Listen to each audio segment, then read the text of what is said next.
दोस्तों, हम सभी अपनी अपनी ज़िंदगी में किसी भी लक्ष्य को पाने के लिए बहुत ही ज़्यादा परिश्रम करते हैं। कई बार आपने देखा होगा जो आपसे कम मेहनत करते हैं लेकिन वह सफल हो जाते हैं। आखिर ऐसा क्यों हो जाता है? दोस्तों, आज की गुरु शिष्य की प्रेरणा से भरी कहानी में हम यही जानने का प्रयास करने वाले हैं कि हम अपने अंदर की कमजोरियों को ताकत में बदल कर अपने लक्ष्य तक कैसे पहुँचे, अर्थात अपनी कमजोरियों को ताकत में कैसे बदलें। दोस्तों, पुराने समय में नालंदा विश्वविद्यालय दुनिया का सबसे बड़ा विश्वविद्यालय हुआ करता था। यह पुराने जमाने में शिक्षा का प्रमुख केंद्र हुआ करता था। इसकी स्थापना कुमारगुप्त ने 450 ईस्वी में की थी।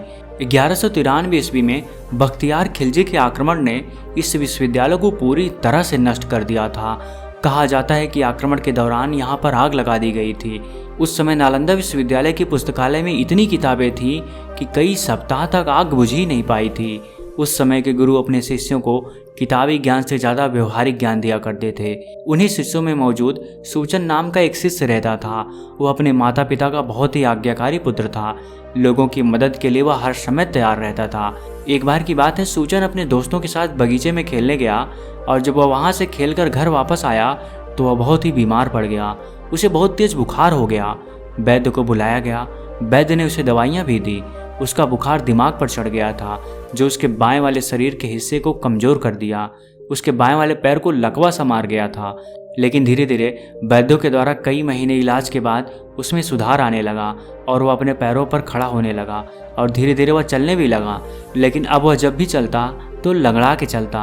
वैद्य लोगों ने बहुत कोशिश की कि उसका पैर पहले जैसा हो जाए, लेकिन वह पूरी तरीके से सही नहीं हो पाया। इसलिए वह जब भी चलता तो लंगड़ा कर चलता था। यही कारण था कि उस विश्वविद्यालय के सभी शिष्य उस पर हंसते थे, उसकी चाल को देखकर हंसते थे, जिस वजह से सूचन बहुत ही परेशान हो जाता था। उस विश्वविद्यालय में कई प्रतियोगिताएं हुई, पर वह उन प्रतियोगिताओं में सफल नहीं हो पाता था क्योंकि उसका पैर साथ नहीं दे रहा था। दौड़ने वाली प्रतियोगिता होती तो वह ठीक से दौड़ भी नहीं पाता, जिसकी वजह से वह हार जाता था। तलवारबाजी तीरंदाजी होती तो उसका इतना मनोबल कम हो जाता कि वह वैसे ही हार जाता था। एक दिन इन्हीं सब बातों को लेकर वह सोच में पड़ गया। वह सोचने लगा कि काश मेरे पैर सही होते तो आज मैं अपनी ज़िंदगी में सफल हो पाता, आज मैं यह सारी प्रतियोगिताएं जीत लेता। लेकिन भगवान ने मेरे साथ नाइंसाफ़ी की है। वह बहुत गुस्सा भी हो जाता है और अपने गुरु भाइयों से कहता है कि अगर मेरे पैर सही होते तो मैं आज तुम सबको हरा देता। एक दिन इसी बात को लेकर वह चिंता में डूबा हुआ एक बरगद के पेड़ के नीचे बैठकर कुछ विचार कर रहा था। तभी वहां से सूचन के गुरु निकल रहे थे। उन्होंने सूचन को परेशान होते देखा तो वे उसके पास गए और सूचन से कहने लगे कि क्या बात है सूचन, तुम इतने परेशान क्यों दिखाई पड़ रहे हो?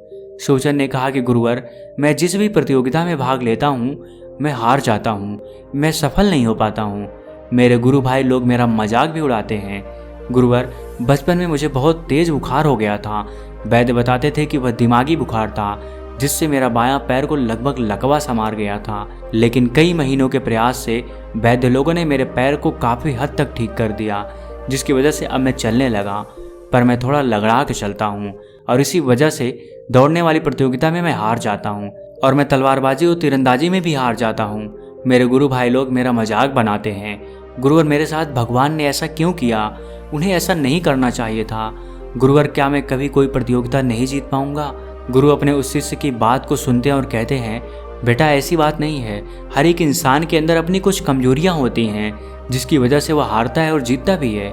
आज से ठीक 3 महीने बाद विश्वविद्यालय में तलवारबाजी की एक प्रतियोगिता होने वाली है और तुम उस प्रतियोगिता में जीतोगे।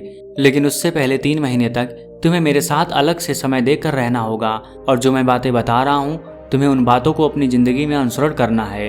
अगर तुम ऐसा करते हो तो 3 महीने बाद जो प्रतियोगिता होगी, अगर तुम मेरी बात को मानते हो और जो मैं कहता हूँ वैसा करते हो तो तुम 3 महीने बाद जो प्रतियोगिता होने वाली है तुम उसमें सबको हरा दोगे।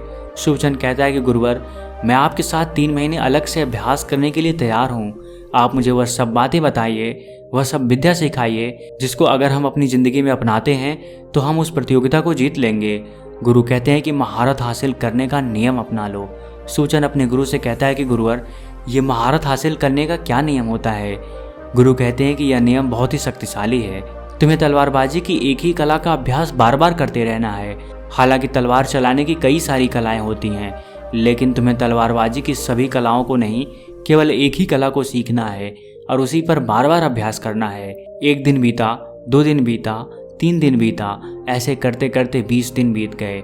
एक दिन उसने अपने गुरुजी से पूछा, गुरुवर आप मुझे तलवारबाजी की कोई और कला का अभ्यास नहीं करा रहे हैं। हम तलवारबाजी की एक ही कला का अभ्यास आज 20 दिनों से करते आ रहा हूँ। अब मुझे इससे बोरियत होने लगी है।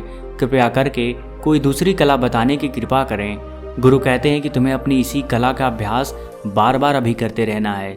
शिष्य भी अपने गुरु की बात को मान लेता है और वह बिना सोचे समझे तलवारबाजी की एक ही कला का अभ्यास बार बार करता रहता। कुछ दिन बाद गुरु उसे बुलाते हैं और कहते हैं कि सुवचन तुम्हें आज जंगल में जाना है और उस जंगल में पहाड़ की चोटी पर कुछ खास प्रकार की वनस्पतियां उगती हैं। तुम्हें उन्हीं वनस्पतियों को तोड़कर लाना है। वह वनस्पतियां चमत्कारिक हैं। अगर तुम प्रतिदिन उन वनस्पतियों का सेवन करते हो तो तुम बहुत ही मजबूत और ताकतवर बन जाओगे और फिर तुम्हें कोई नहीं हरा पाएगा। वह शिष्य जंगल में जाता है और वह उन वनस्पतियों को तोड़ लाता है। वह प्रतिदिन सुबह के समय उन वनस्पतियों को खाता और महसूस भी करता कि हम ताकतवर हो रहे हैं, क्योंकि उसके गुरु ने ऐसा कहा था। यही कार्य वह प्रतिदिन करता और धीरे धीरे 3 महीने भी बीत गए और वह दिन भी आ गया जब प्रतियोगिता होने वाली थी। सुवचन अपने गुरु के पास जाता है, उनके चरणों को प्रणाम करता है, फिर वह उनसे आशीर्वाद लेता है और फिर वह अपनी तलवार को लेकर उस मैदान में उतर जाता है जहां प्रतियोगिता होने वाली थी। विश्वविद्यालय के सभी बच्चे उसे देखकर हंसने लग जाते हैं। सब कहते हैं कि अरे यह लंगड़ा कब से तलवारबाजी करने लगा। सभी उसका मजाक उड़ाने लगे। सुवचन शांत होकर उन सब की बातें सुनता रहा, पर कोई भी प्रतिक्रिया उसने व्यक्त नहीं की। और जब उसका विरोधी उसके सामने आया तो तलवारबाजी की प्रतियोगिता शुरू हो जाती है। उसका विरोधी एक एक करके कई बार तलवार से सुवचन पर आक्रमण करने लगा और सुवचन उसके सभी आक्रमण को हर बार रोक लेता था। उसका विरोधी सुवचन को हराने के लिए विभिन्न प्रकार के दांवपेच के तरीके अपनाता, लेकिन उसका एक भी दांवपेच सफल नहीं हो पाया। सुवचन थोड़ा लगड़ा के चलता, जिससे कि विरोधी को उस पर निशाना साधने में दिक्कत हो रही थी। वह सुवचन पर ठीक ढंग से निशाना नहीं साध पा रहा था। अब आक्रमण करने की बारी सुवचन की थी।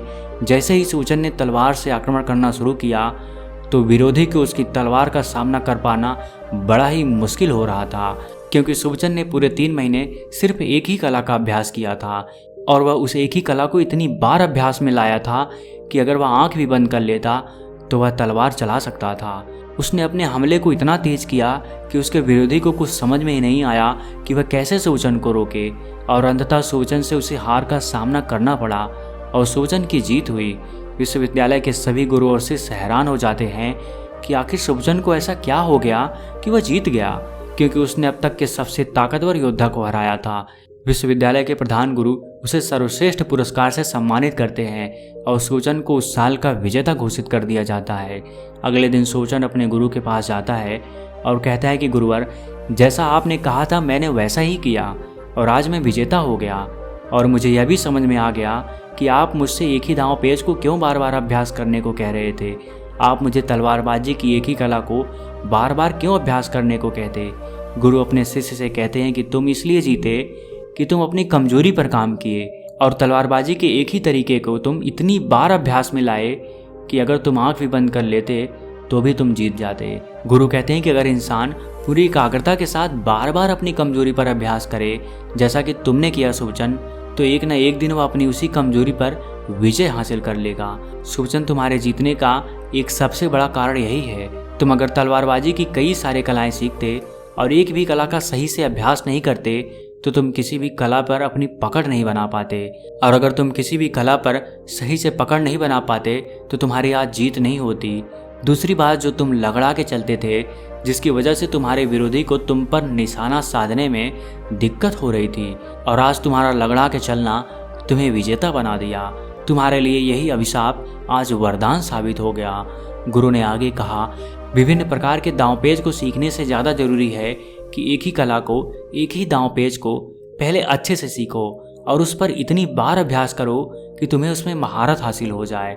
गुरु कहते हैं कि लोग अक्सर यही गलतियां करते हैं कि वे सब तरह तरह की कलाएं सीखते हैं, लेकिन एक भी कला में वह सही से पारंगत नहीं हो पाते हैं। गुरु कहते हैं कि इंसान वही सफल हो पाता है, वही अपने लक्ष्य को भेद पाता है, जिसने अपने एक ही दांवपेच पर कई बार अभ्यास किया हो। शिष्य अपने गुरु से पूछता है कि गुरुवर, यह तो समझ में आया, लेकिन आपने जो वनस्पतियां हमको खाने के लिए बोले थे उसे खाने के बाद हमारे शरीर में बहुत ऊर्जा आ गई। उसकी वजह से हम और भी आसानी से अपने विरोधी को हरा दिए। गुरु अपने शिष्य सुवचन की बात को सुनते हैं और थोड़ा मुस्कुराते हैं और कहते हैं कि सुवचन, वह कोई खास वनस्पतियां नहीं थी, वह एक प्रकार की घास है जो जंगलों में पाई जाती है और जंगल में रहने वाले लोग उसे खाते हैं। ना तो उसमें कोई चमत्कारिक शक्तियां हैं और ना ही वह कोई चमत्कारिक जड़ी बूटी है। वह मैं तुम्हें इसलिए खाने को बोलता था ताकि तुम्हारे दिमाग को यह भरोसा हो जाए कि मैं ऐसी वनस्पतियां खा रहा हूँ जिससे कि हमारे शरीर के अंदर ताकत उत्पन्न हो रही है। तुम प्रतिदिन जब भी उस वनस्पतियों को खाते तो तुम महसूस करते कि यह एक खास प्रकार की वनस्पति है जिसे खाने के बाद शरीर में बल का विकास होता है, बहुत ज़्यादा ताकत आ जाती है। जब भी तुम उस वनस्पतियों को खाते तो तुम ऐसा प्रतिदिन महसूस करते, जिससे क्या हुआ कि तुम्हारे दिमाग के जरिए तुम्हारे शरीर को सच में ताकत मिलती थी। गुरु अपने शिष्य से कहते हैं कि अगर इंसान बहुत गहराई और विश्वास के साथ किसी बात को सोचे तो वह बात सच होने लगती है। इसीलिए हमेशा अपने दिमाग को अच्छी और सकारात्मक बातों से भरना चाहिए। गुरु कहते हैं कि जब लोग सोचते हैं कि यह काम मेरे से नहीं होगा, इस काम को मैं नहीं कर सकता, मैं ऐसा नहीं बन सकता, मेरे में यह कमी है, मैं एक कमज़ोर व्यक्ति हूँ, तो यह सभी नकारात्मक ऊर्जाएं उनके दिमाग को प्रभावित करने लगती हैं। और अगर यह विचार उनके दिमाग में लंबे समय तक चलता रहा तो सच में यह विचार उस व्यक्ति को कमज़ोर और लाचार बना देता है। इसलिए हमेशा अपने दिमाग को सकारात्मक ऊर्जाओं से भरते रहो। गुरु सुवचन से कहते हैं, सबसे अच्छा और सबसे ताकतवर राजा वही होता है जो बचपन में अपनी गरीबी और अपनी ज़िंदगी से संघर्ष करके आगे बढ़ता है। संघर्ष के पलों में उसने अपने अच्छे और बुरे वक्त को देखा होता है। उसे गरीबी का एहसास होता है, उसे पता होता है कि उसकी प्रजा कितनी गरीब है और कैसी है। उसे लोगों के दुख तकलीफ के बारे में पता होता है। जब ऐसा व्यक्ति आगे चलकर अपनी जिंदगी में राजा बनता है तो वह बहुत ही आगे जाता है। गुरु कहते हैं कि सम्राट अशोक महान क्यों बने? हालांकि वह राजा के पुत्र थे, लेकिन वह एक आम जिंदगी जीते थे और उनको भी अपने बचपन के दिनों में बहुत ही संघर्ष का सामना करना पड़ा था। सम्राट अशोक के पिता बिंदुसार यह नहीं चाहते थे कि सम्राट अशोक राजा बने। एक बार उनके पिता ने उन्हें राज्य से निकाल दिया था, जिस वजह से सम्राट अशोक को अपने बचपन और जवानी के दिनों में बहुत ही संघर्ष का सामना करना पड़ा। उन्होंने अपने बचपन में बहुत दुख तकलीफें सही और वह आम जनता के बीच रहते वह उन सब की दुख तकलीफ़ों के बारे में सुनते, देखते और लोगों की भावनाओं को समझते। और फिर बाद में जब वह राजा बने तो वह बहुत ही योग्य राजा बने। उन्होंने अपनी जनता के लिए बहुत कुछ किया। गुरु आगे कहते हैं कि जो इंसान खुद अमीरी में पला हो, जिसे यह एहसास ही नहीं है कि गरीबी क्या चीज़ होती है, जिसने संघर्ष के दिन ही नहीं देखे हैं, तो वह इंसान अगर राजा बनेगा तो वह आम लोगों की भावनाओं को नहीं समझ सकता है, क्योंकि उसने तो अपनी राजशाही जिंदगी में संघर्ष किया ही नहीं है। उसे तो सब कुछ आसानी से मिलता रहा। गुरु कहते हैं कि जो व्यक्ति आम जनता के बीच रहकर उनकी समस्याओं को सुनकर उनकी भावनाओं को समझकर राजा बनता है तो वह बहुत ही योग्य और कुशल राजा बनता है। गुरु अपने शिष्य से कहते हैं कि सुवचन, कभी भी अपने संघर्ष के समय में घबराना मत, क्योंकि यही एक समय होता है जो तुम्हें मजबूत बनाता है, जो तुम्हारे इरादे को मजबूत बनाता है, तुम्हारी सोच को मजबूत बनाता है। सबसे कठिन और सबसे अच्छा भी यही वक्त होता है। यही वक्त हमें जिंदगी में जीने की राह सिखाता है। सुवचन, संघर्ष के दिनों में तुम्हारे पास कोई नहीं आएगा, तुम्हारी दुख तकलीफ कोई नहीं पूछने आएगा। ऐसे वक्त में तुम बिल्कुल अकेले होते हो। बस तुम्हें इसी अकेलेपन और एकांत का फायदा उठाना है। तुम्हें खुद को पहचानना है, अपनी कमजोरियों को पहचानना है, और अपनी कमजोरियों को अगर तुम समझ लेते हो, उससे लड़ते हो, संघर्ष करते हो, तो तुम धीरे धीरे महान बनते चले जाओगे। फिर आगे चलकर तुम्हें आगे बढ़ने से कोई नहीं रोक सकता, क्योंकि तुमने अपने संघर्ष के दिनों में अकेले ही यह सब झेला है। तुम अंदर से मजबूत बन जाओगे, तुम्हारे इरादे मजबूत हो जाएंगे। फिर तुम्हें छोटे मोटे लोगों की बातें, छोटी मोटी तकलीफ, दुख तुम्हारे सामने कुछ भी नहीं है। गुरु कहते हैं कि सुवचन, अगर तुम मेरी इन सभी बातों को, मेरी दी हुई शिक्षाओं को अपनी ज़िंदगी में अपनाते हो, उसका अनुसरण करते हो, तो तुम अपने जीवन में कभी भी निराश नहीं होगे और तुम अपनी कमजोरी को अपनी ताकत में बदलने में कामयाब हो जाओगे। इतना कहकर गुरु सुवचन से कहते हैं कि सुवचन, जब तक तुम इस विश्वविद्यालय में रहते हो तब तक मैं तुम्हें कुछ और बातें, कुछ और शिक्षाएं देता रहूँगा, ताकि तुम आगे चलकर अपनी ज़िंदगी में बहुत ही कामयाब बनो। दोस्तों, मुझे उम्मीद है इस वीडियो से आपको बहुत कुछ सीखने को मिला होगा। वीडियो अच्छी लगे तो अपने दोस्तों को ज़रूर शेयर करिएगा, और इस वीडियो में बने रहने के लिए सच्चे दिल से आपका बहुत बहुत आभार।